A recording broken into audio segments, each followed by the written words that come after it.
Good morning everyone. This is Malay and you are watching the Digital Study Point Bangla YouTube channel. প্রত্যেক দিনের ন্যায় আরও একটা নতুন ক্লাসে প্রত্যেককে জানাই স্বাগত।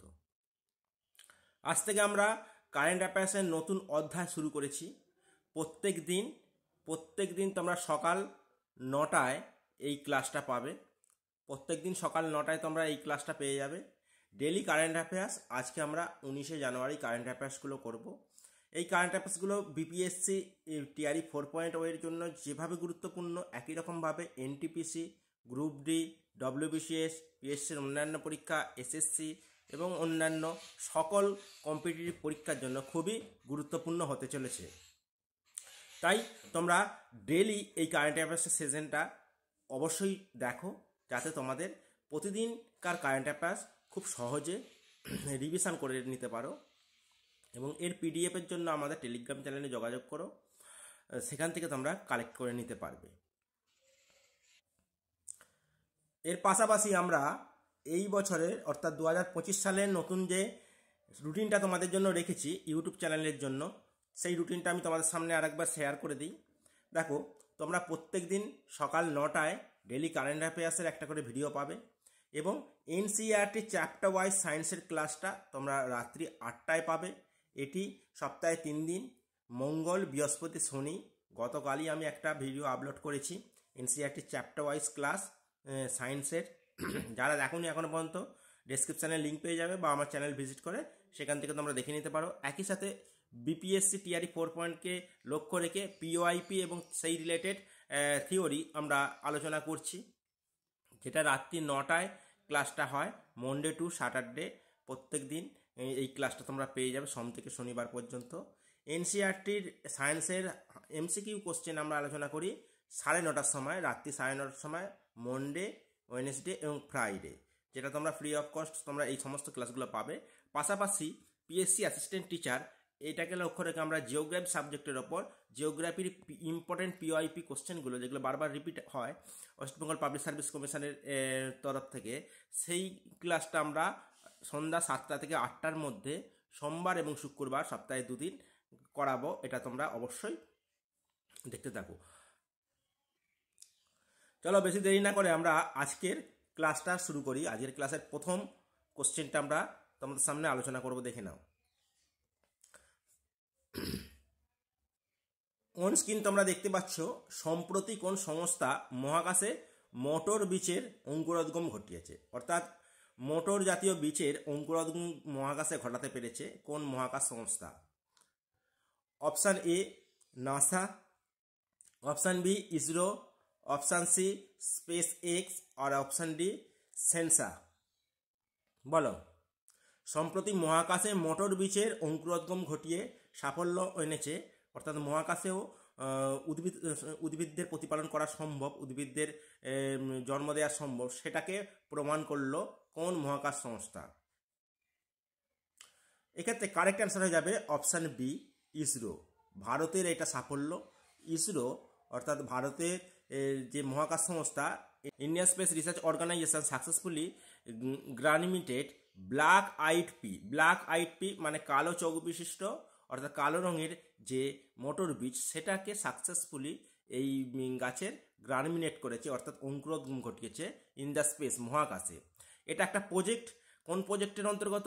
এটা ক্রপস প্রজেক্টের অন্তর্গত। এবার ক্রপস কথাটার অর্থ কী? ক্রপসের পুরো কথা পরীক্ষায় আসতে পারে, সেটাও ইম্পর্টেন্ট, তোমরা অবশ্যই নোট ডাউন করে রাখো। এর যে মেন প্রজেক্ট, যেই প্রজেক্টের উপর ভিত্তি করে এই মোটর বীজের অঙ্কুরোদ্গম ঘটিয়েছে, সেটি হলো ক্রপস প্রজেক্টের অন্তর্গত। ক্রপসের পুরো কথা হচ্ছে compact research module for orbital plan study. Compact research module for orbital plan study, এর পুরো কথাটা এই প্রজেক্টের আন্ডারে, অর্থাৎ মহাকাশের যে কক্ষপথ রয়েছে, সেই কক্ষপথের প্ল্যান স্টাডিগুলো করার জন্য সেই একটা রিসার্চ, রিসার্চের অন্তর্গত এই প্রচেষ্টা করা হয়েছিল। সেই প্রচেষ্টায় সফল হলো ইসরো। এটা ইসরোর ক্রপস ইনিশিয়েটিভ। ক্রপস, যেটা আমি কিছুক্ষণ আগেই বললাম, যে compact compact research orbital plan study, এর ইনিশিয়েটিভ করা হয়েছিল। এই প্রজেক্টের লক্ষ্য ছিল explore plant grow in space, অর্থাৎ মহাকাশে উদ্ভিদের বৃদ্ধি হয় কিনা সেটা দেখা।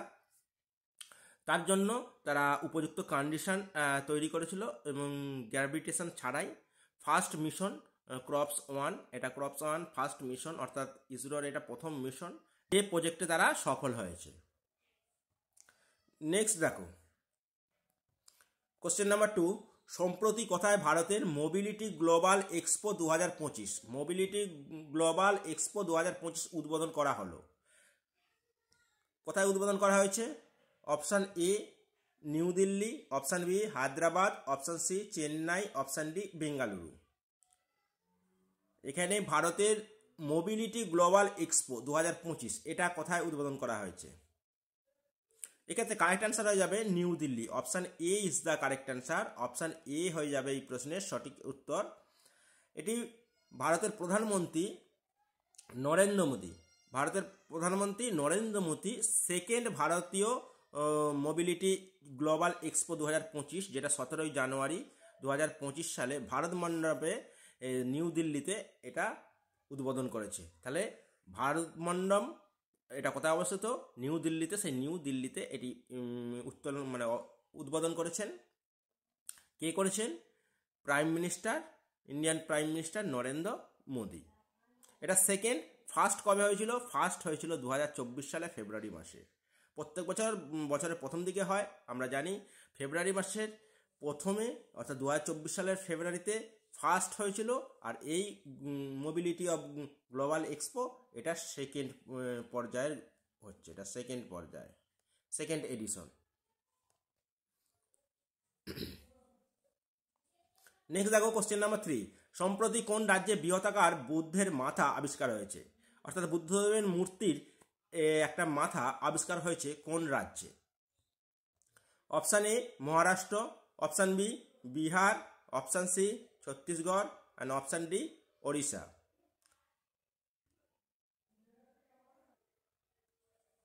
বলো সঠিক অ্যান্সার কি হবে? এক্ষেত্রে সঠিক অ্যান্সার হবে Odisha. Option D is the correct answer. Orissa হয়ে যাবে এই প্রশ্নের সঠিক অ্যান্সার। দেখো এটা একটা আর্কিওলজিক্যাল এএসআই, অর্থাৎ এএসআই পুরো কথা করবে। এএসআই এর পুরো কথা কি?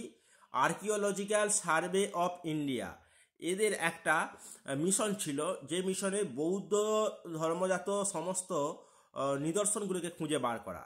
এর কারণে তারা রত্নাগিরি খনিতে উড়িষ্যার জাজপুর ডিস্ট্রিক্টে এটা অবস্থান করছে। তাহলে রত্নাগিরি ডিস্ট্রিক্টে এই বুদ্ধের 5 থেকে 13 শতকের বুদ্ধিস্ট কমপ্লেক্সগুলোকে খুঁজে বার করা হচ্ছে, যেটা পাওয়া গেছে রত্নাগিরি খনিতে, যেটা উড়িষ্যার জাজপুর ডিস্ট্রিক্টে রয়েছে।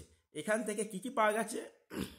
এখান থেকে বুদ্ধা হেড পাওয়া গেছে, অর্থাৎ বুদ্ধের মাথা, এ ম্যাসিভ প্লাম, একটা বৃহতাকার তাল, এবং অ্যানিসিয়েন্ট ওয়াল এবং ইনক্রেডিবল বুদ্ধিস্ট র্যালিক ইত্যাদি পাওয়া গেছে। মানে বৌদ্ধ দেবের বিভিন্ন নিদর্শন, একটা প্রাচীন দেওয়াল, এবং বুদ্ধের যে হেড এবং ম্যাসিভ একটা প্লাম, এইগুলো আবিষ্কার হয়েছে, যেগুলোকে মনে করা হচ্ছে 8 থেকে 9th সেঞ্চুরির এই জিনিসগুলো, মানে 8ম থেকে 9ম শতকের পুরানো এই জিনিসগুলো আবিষ্কার করা হয়েছে। তাহলে কোন রাজ্যে করা হয়েছে? সেটা হচ্ছে উড়িষ্যা। কোথায় করা হয়েছে? রত্নাগিরিতে। সেটা কোথায় অবস্থিত? উড়িষ্যার জাজপুর ডিস্ট্রিক্টে। কারা করেছে? এএসআই, অর্থাৎ আর্কিওলজিক্যাল সার্ভে অফ ইন্ডিয়া। এই আর্কিওলজিক্যাল সার্ভে অফ ইন্ডিয়া এর তত্ত্বাবধানে যিনি ছিলেন ডিবি গারনায়েক এবং তার টিম। অবশ্যই ইম্পর্টেন্ট, খেয়াল রেখো। নেক্সট কোশ্চেন নাম্বার 4,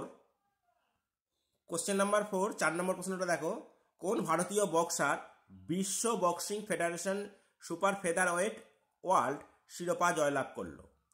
তাহলে boxing federation super feather wait world শিরোপা জয়লাভ করেছেন বা টাইটেল জয়লাভ করেছেন কোন ভারতীয় boxer? Option A Vikas Bhardwaj, option B Gavireddy Ramaiah, option C Shubham Yadav, and option D Mandeep Jangra. এক্ষেত্রে কারেক্ট অ্যান্সার হয়ে যাবে অপশান ডি, মানদীপ জাংরা। মানদীপ জাংরা বিশ্ব boxing federation super feather wait world শিরোপা জয়লাভ করল। সম্প্রতি কোন দেশ টিকটক বন্ধ করে দিল? সম্প্রতি কোন দেশ টিকটকের ওপর নিষেধাজ্ঞা জারি করলো? টিকটক, যেটা ভারত থেকে কিছুদিন কয়েক বছর আগেই বন্ধ হয়ে গেছে, সেই টিকটক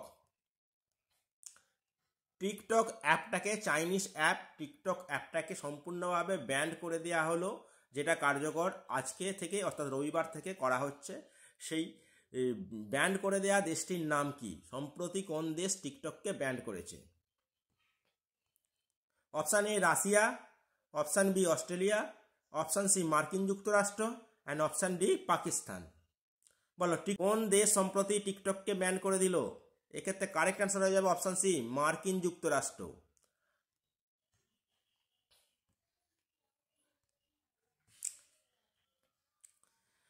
দেখো, platform has until Sunday two cut lie and with its China-based present by it shut down its US operation resolution। তাহলে ইউএস প্রেসিডেন্টের দ্বারা অর্থাৎ ইউএস পার্লামেন্টের দ্বারা এই চাইনিজ যে প্ল্যাটফর্ম, অনলাইন প্ল্যাটফর্ম, সেটাকে সম্পূর্ণভাবে বাদ দেওয়া হচ্ছে বা ব্যান করে দেওয়া হচ্ছে রবিবার থেকে, অর্থাৎ আজকে থেকে। নেক্সট দেখো, কোশ্চেন নাম্বার 6।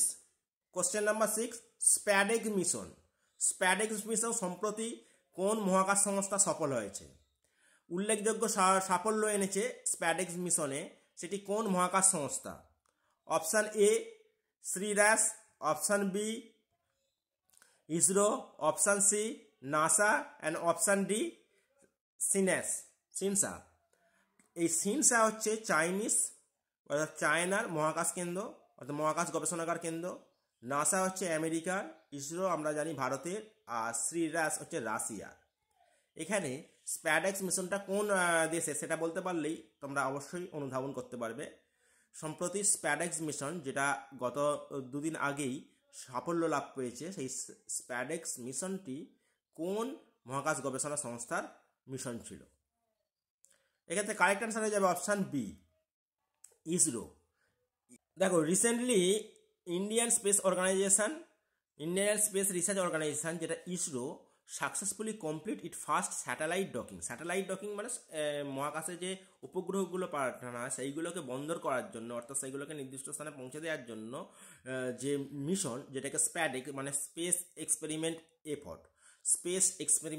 এফোর্ট স্প্যাডেক্সের পুরো কথা, সেই মিশনে সফল হয়েছে। সফল হওয়ার ফলে এটা ভারত চতুর্থ দেশে পরিণত হয়েছে। এর আগে ইউএস অর্থাৎ আমেরিকা যুক্তরাষ্ট্র, রাশিয়া এবং চায়না এই প্রজেক্টে সফল ছিল, সেই হিসেবে ভারত চতুর্থ দেশে পরিণত হলো। এই স্প্যাডেক্স মিশন কি, এর সুবিধা কি হবে, এটা নিয়ে আমি একটা সেপারেট ভিডিও তোমাদেরকে আজকেই দিয়ে দেবো, তোমরা অবশ্যই সেটা দেখে নিও। তাহলে স্প্যাডেক্স মিশন সফল হওয়ার ফলে ভারতীয় মহাকাশের কতটা উন্নতি হতে পারে বা কি কি সাফল্য পেয়েছে, এর মূল লক্ষ্য কি, কিভাবে এটা হলো, সবটা ডিটেলস আলোচনা করে দেবো সেই আলাদা ভিডিওতে। সেই ভিডিওটা তোমরা অবশ্যই দেখো, আজকেই সেই ভিডিওটা তোমরা পেয়ে যাবে। নেক্সট দেখো, কোশ্চেন নাম্বার 7। সম্প্রতি কোন শক্তিশালী হাইড্রোজেন চালিত রেল ইঞ্জিন তৈরি করলো? সম্প্রতি কোন দেশ, মানে সম্প্রতি কোন দেশ, এটা দেশ উল্লেখ করে নাও, সম্প্রতি কোন দেশ শক্তিশালী হাইড্রোজেন চালিত রেল ইঞ্জিন তৈরি করেছে সম্প্রতি? Option A Russia, option B Australia, option C মার্কিন যুক্তরাষ্ট্র অ্যান্ড অপশান ডি ভারত। বিশ্বের শক্তিশালী হাইড্রোজেন চালিত রেল ইঞ্জিন তৈরি করলো কোন দেশ? এক্ষেত্রে কারেক্ট অ্যান্সার হয়ে যাবে আমাদের Bharat. India is the correct answer, option D is the correct answer. দেখো, এক্ষেত্রে যদি আমরা কি পয়েন্টটা দেখি, India develop world most powerful hydrogen train engine, মানে ইন্ডিয়া বিশ্বের শক্তিশালী পাওয়ারফুল হাইড্রোজেন ট্রেন ইঞ্জিন তৈরি করলো। এটা ফার্স্ট ট্রায়াল হয়েছে জিন্দ সোনিপত রুটে, যেটা হরিয়ানা অবস্থিত। হরিয়ানার জিন্দ সোনিপত রুট ধরে এর প্রথম এক্সপেরিমেন্ট করা হয়েছে, ট্রায়াল দেওয়া হয়েছে। এই ইঞ্জিন তৈরি করেছে, এই ইঞ্জিনটা যে তৈরি হয়েছে সেটা হচ্ছে 1200 হর্স পাওয়ারের একটা ইঞ্জিন, যেটা ইন্ডিয়ান রেলওয়ে তার টেকনোলজির মাধ্যমে এটা তৈরি করলো। এর ফলে ইন্ডিয়া 4th কান্ট্রি হয়ে গেল ওয়ার্ল্ডের মধ্যে এই ধরনের শক্তিশালী ইঞ্জিন তৈরি করার ক্ষেত্রে। এর আগে ফ্রান্স, সুইডেন এবং চায়না এই ইঞ্জিনটা তৈরি করেছিল। তার মধ্যে ভারত 4র্থ দেশ হিসেবে হাইড্রোজেন চালিত রেল ইঞ্জিন তৈরি করলো এবং এটা বিশ্বের মধ্যে সবথেকে শক্তিশালী রেল ইঞ্জিন হিসেবে প্রমাণিত হয়েছে, সাকসেস পেয়েছে। এর আগে ফ্রান্স, সুইডেন, চায়না এরা যে করেছিল, এরা 600 হর্স পাওয়ারের ইঞ্জিন করেছিল, 500 থেকে 600, কিন্তু ভারত সেটা 1200 হর্স পাওয়ারের ইঞ্জিনটা তৈরি করেছে। এতে মহাকাশের দিক থেকেও যেমন সাফল্য পেল, তেমন রেল ইঞ্জিনের ক্ষেত্রেও বা রেল প্রযুক্তির ক্ষেত্রেও ভারত একটা অগ্রগণ্য ভূমিকা পালন করে দেখালো। নেক্সট দেখো কোশ্চেন নাম্বার 8, সম্প্রতি নরেন্দ্র মোদী কোথায় শ্রী রাধা মদন মোহনজি মন্দির উদ্বোধন করলো? শ্রী রাধা মদন মোহনজি মন্দির উদ্বোধন করেছে সম্প্রতি কোথায়? নিউ দিল্লি, নবি মুম্বাই, রায়পুর, চেন্নাই, বলো কোনটা হবে? এক্ষেত্রে কারেক্ট অ্যান্সার হয়ে যাবে Navi Mumbai. Option B is the correct answer. দেখো, India's prime minister Shri Narendra Modi inaugurate the Shri Shri Radha Madan Mohanji temple of ISKCON. ইসকনের একটা টেম্পল যেটা নবি মুম্বাইয়ে ইনারগুরেট করেছেন, উদ্বোধন করেছেন। এটা ইসকনেরই একটা প্রজেক্ট ছিল। এই ইসকনেরই প্রজেক্ট যেটা খারঘর ইন নবি মুম্বাইয়ে এটা স্থাপন করা হয়েছিল, আর এর উদ্বোধনী অনুষ্ঠানে উদ্বোধন করেছেন নরেন্দ্র মোদী। তোমরা এখানে নরেন্দ্র মোদী এটা করে দিও, মোদী। Thank you. ভিডিওটা ভালো লেগে থাকলে অবশ্যই একটা লাইক এবং শেয়ার করে দিও। চ্যানেলে নতুন হয়ে থাকলে চ্যানেলটি সাবস্ক্রাইব করে পাশে থাকো। দেখা হচ্ছে নেক্সট ভিডিওতে।